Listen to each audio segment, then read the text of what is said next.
So our first reader has read, I believe, only one time before.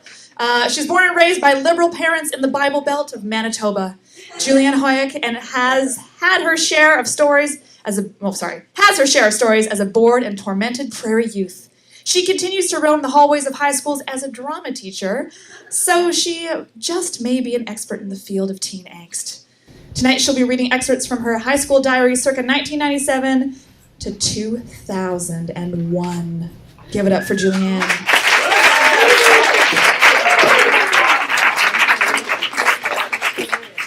Good evening, everyone.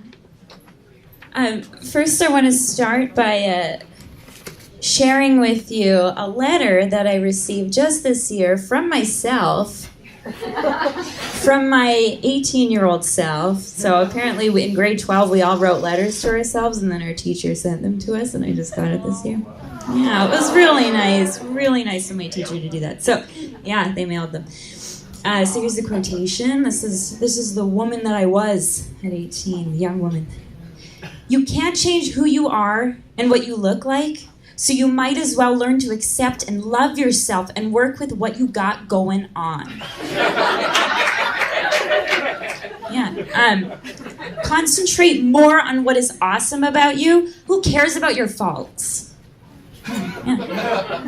Never regret anything you do. If it was a poor decision, learn from it. This is regular Deepak Chopra right there was from my 18-year-old self. Now, 2 years earlier, I met a boy named Cody and wrote a journal about our first date. This is an entry. This is, let's see here, November 2nd, 1999. So yeah, I'm going out with Cody now as of yesterday. And it's good, but kind of weird because we kissed and it was like, what? Kissing a friend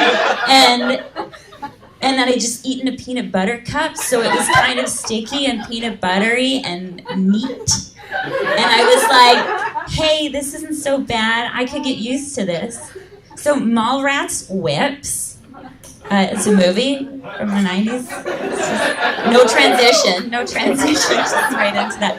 But anyway, back to Cody. Yeah, back to the kiss. It was a little awkward because I was just blabbering on about snowboarding, and I was playing with my lift tickets on my jacket, and he just kissed me, and it was cool because he just did it. And I hate it when they say, what if I kiss you? Because it's annoying. I can't think of anything clever enough to say. It's like, oh, okay. But instead, when it's just out of the blue, I humiliate myself by giggling, and then I trip up the stairs. God, I'm such a goof. But it's still better that way. I'm really hungry right now. It's there. It's a bit of a stoner. And then this, I used to, when I broke up with boys, I used to write out the phone conversation that I was going to have with them. And so this, did you do that too? This is my breakup with Cody. And I remember reading it right out of this book. You know, you've been a perfect boyfriend, and it was fun while it lasted, but I'm not really into this relationship anymore. And I think it might be a good idea if you took a break. I really hope that we can sustain a friendship, though, because when you think of it, we've known each other for a while. It's like 2 months. And you're a really cool guy, so I'm really, really, really glad I got to know you better. Anyway, I hope this doesn't cause any bitterness. And then I wrote in brackets afterwards, this is the breakup with Cody. Like, I labeled it to make sure that in the future I would remember who it was. Then there was a boy named Aaron, and his nickname was Face. Because he was really beautiful. And so his nickname was Face, but he was such a douche. And so this was a poem that I wrote while I was dating Cody and just in love with Aaron. And it's called Triangles.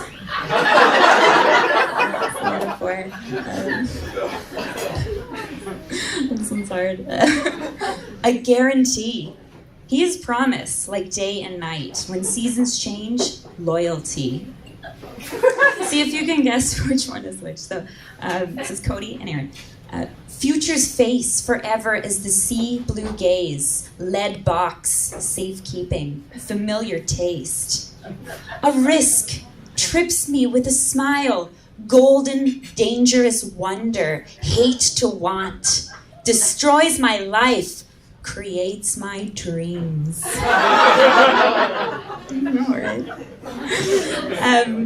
And then, what am I writing about here? Oh, this is just a poem about a dream man I made up, and I called him Caleb because I liked that name a lot. So Caleb sleeps, his bed a lotus petal. His pillow, my heartache. He is neither young nor grown, but there nonetheless. My original, he dreams of me and I of him. He is my mystery. So sweet. Caleb dreams. The voice he hears in his dreams is mine. Songs of promise and sacrifice. Angel love of perfection to awaken someday new and ever present. My only love. Isn't that darling? That's nice. And then, this is just awesome. This is This is a poem that I wrote. It's untitled, and it's definitely I Will Never Love Again poem. This anguish is so sweet. You're such a risky tease. I can almost resist. How can I love you for this pain you make me feel? This fire that burns inside me. This volatile heartache. I can't get out of bed. You're there next to me. I close my eyes and only see you. It's hard to wake up because you'll be gone. If you could see how you are in my dreams, the way you look at me sets my insides afire. I'm like 16, guys. I don't think I've felt this way since then. The way you touch me in my dreams makes me want to cry when I wake to the sun or the night.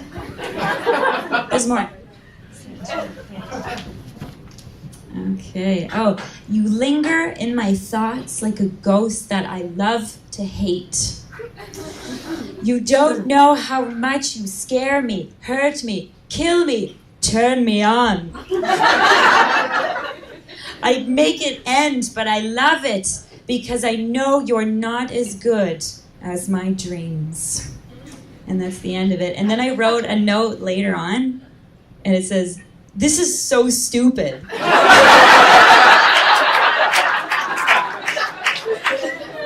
And then sadly, if you look at the front of my book are all these ripped out pages. I just wonder what kind of gems were in there that I was too embarrassed to read. But that's all I've got for you tonight, ladies and gentlemen.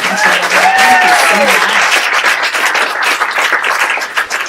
so much. I'm feeling all the feelings. Give it up for Julianne, everyone. Are you guys having fun? You had to think about it for a second.